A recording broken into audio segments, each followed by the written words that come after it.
Tehran থেকে যখন প্রথম খবরটা আসলো তখন বেশিরভাগ মানুষই বিশ্বাস করতে পারছিল না এটা আদৌ সত্যি কিনা। ইরানের সুপ্রিম লিডার আয়াতুল্লাহ খামেনি হঠাৎ করে মিডিয়ার সামনে হাজির হয়েছে। ব্যাপারটা যে কতটা অস্বাভাবিক সেটা বুঝতে হলে এই মানুষটাকে চিনতে হবে। তিনি এমন একজন যাকে সাধারণত জনসম্মুখে দেখাই যায় না, সবসময় পর্দার আড়ালে থাকেন, নিভৃতে কাজ করেন।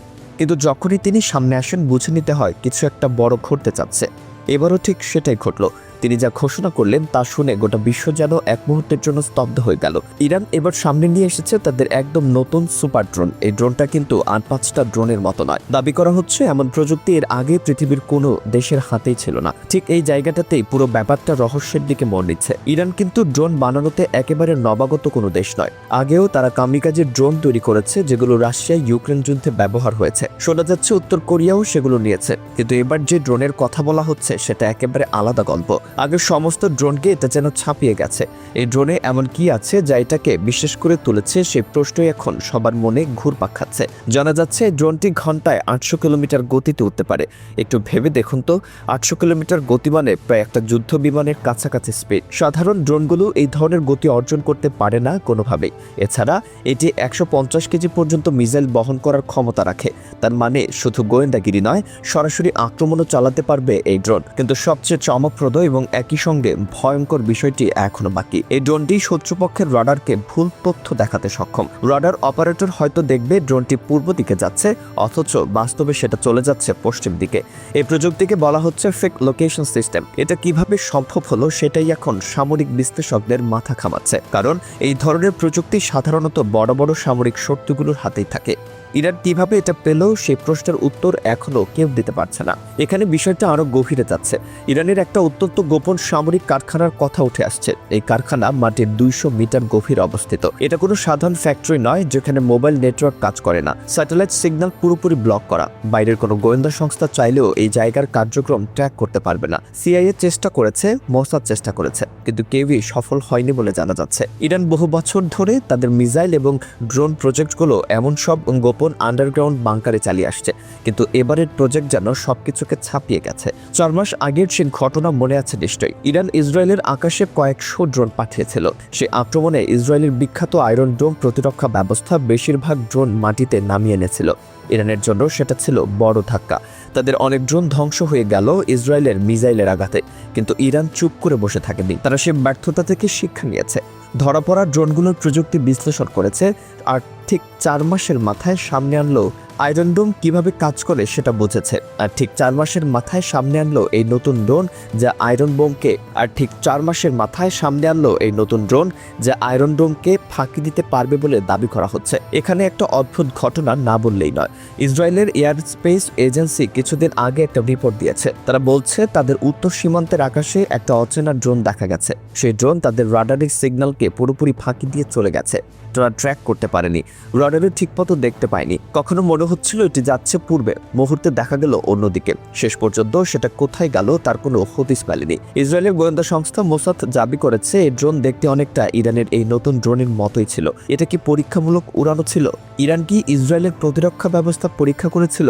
এসব প্রশ্নের উত্তর কেউ জানে না। এই ড্রোনের আরেকটা ভয়ঙ্কর সক্ষমতা হলো সিগন্যাল ট্র্যাকিং। এটা অপারেশনের ভেতরে 3 কিলোমিটার এলাকায় সমস্ত যোগাযোগ সিগন্যাল ধরতে পারে। কারা ফোনে কথা বলছে, কোন ডিভাইস চালু আছে, কোনটা বন্ধ আছে, সবকিছু এই ড্রোন জানতে পারে। তার মানে এটা শুধু আক্রমণের অস্ত্র নয়, এটা একটা উড়ন্ত গোয়েন্দা কেন্দ্র বটে। শত্রুপক্ষের সমস্ত যোগাযোগ ব্যবস্থা এই ড্রোনের নজরদারিতে থাকবে। কিন্তু সবচেয়ে ভয়াবহ দাবিটা হলো এই ড্রোন মিসাইল সিস্টেম জ্যাম করে দিতে পারে। মানে শত্রুপক্ষ যদি এই ড্রোনকে ভূপাতিত করতে মিসাইল ছোড়ে, সেই মিসাইল লঞ্চার কাজ করবে না।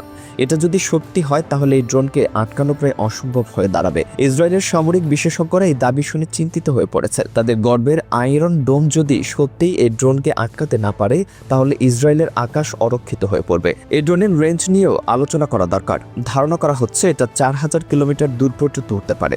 ভাবুন তো, 4000 কিলোমিটার মানে এটা শুধু মধ্যপ্রাচ্যে নয়, ইউরোপের অনেক দেশেও পৌঁছে যেতে পারবে। তেহরান থেকে উড়ে গিয়ে রোম বা অ্যাথেন্স পর্যন্ত যাওয়া এই ড্রোনের পক্ষে সম্ভব। এমন রেঞ্জ সাধারণত আমেরিকা, রাশিয়া বা চীনের মতো বড় সামরিক শক্তির ড্রোনেই দেখা যায়। ইরান কিভাবে এই স্তরে পৌঁছালো সেটাই এখন রহস্য। এখানে রাশিয়ার নাম বারবার উঠে আসছে। অনেক সামরিক বিশ্লেষক বলছেন ইরানের এই ড্রোনে যে রকেট সিস্টেম ব্যবহার করা হয়েছে সেটা রাশিয়ার মিসাইল প্রযুক্তির সঙ্গে আশ্চর্যজনকভাবে মিলে যাচ্ছে। ইসরায়েল সরাসরি অভিযোগ করেছে যে ইরান আন্তর্জাতিক নিষেধাজ্ঞা অমান্য করে রাশিয়া থেকে গোপনে প্রযুক্তি নিয়েছে। তাদের কাছে কিছু কিছু স্যাটেলাইট ছবি আছে বলেও দাবি করা হচ্ছে, যেখানে রাশিয়ান জাহাজ ইরানের বন্দরের সামরিক সরঞ্জাম খালাস করতে দেখা গেছে। যদিও রাশিয়া এবং ইরান দুই দেশই এমন অভিযোগ আনুষ্ঠানিকভাবে অস্বীকার করেছে, কিন্তু সন্দেহ থেকেই যাচ্ছে। ইউক্রেন যুদ্ধের সময় ইরান রাশিয়াকে ড্রোন দিয়েছে সেটা সবাই জানে, কিন্তু বিনিময়ে রাশিয়া কি দিয়েছে সেটা কেউ জানে না। অনেকে বলছেন সেই বিনিময়ে হয়তো এই উন্নত প্রযুক্তি ইরানের হাতে এসেছে। রাশিয়ার S-400 মিসাইল সিস্টেমের কিছু প্রযুক্তি এই ড্রোনে ব্যবহার করা হয়েছে বলে গুঞ্জন রয়েছে। সত্যি মিথ্যা যাচাই করা কঠিন, কারণ দুই দেশই মুখ বন্ধ রেখেছে। মধ্যপ্রাচ্যের রাজনীতিতে এই ড্রোনের আগমন এক নতুন যুগের সূচনা করেছে বলা যায়। শুধু ইসরায়েল নয়, সৌদি আরব, সংযুক্ত আরব আমিরাত, কাতার এবং বাহরাইন সবাই নড়ে চড়ে বসেছে। তাদের নিজেদের প্রতিরক্ষা ব্যবস্থা নতুন করে সাজাতে শুরু করেছে। আমেরিকার কাছে নতুন অস্ত্র কেনার আবেদন জানাচ্ছে, কারণ তারা জানে ইরানের সঙ্গে তাদের সম্পর্ক ভালো নয়। আর যে ড্রোন রাডারকে ভুল পথে চালিয়ে দিতে পারে, মিসাইল সিস্টেম জ্যাম করে দিতে পারে, সেই ড্রোন যদি তাদের আকাশে ঢুকে পড়ে তাহলে কি হবে সেই চিন্তায় তারা অস্থির। ইরানের এই সাফল্য হঠাৎ করে আসেনি। বছরের পর বছর ধরে পশ্চিমা নিষেধাজ্ঞার চাপে থেকেও তারা নিজেদের সামরিক প্রযুক্তি উন্নত করে গেছে। তাদের বিজ্ঞানীরা নিরলসভাবে কাজ করে গেছে। আমেরিকার ড্রোন যখন তাদের আকাশে ধরা পড়েছে, তারা সেটাকে বিশ্লেষণ করেছে,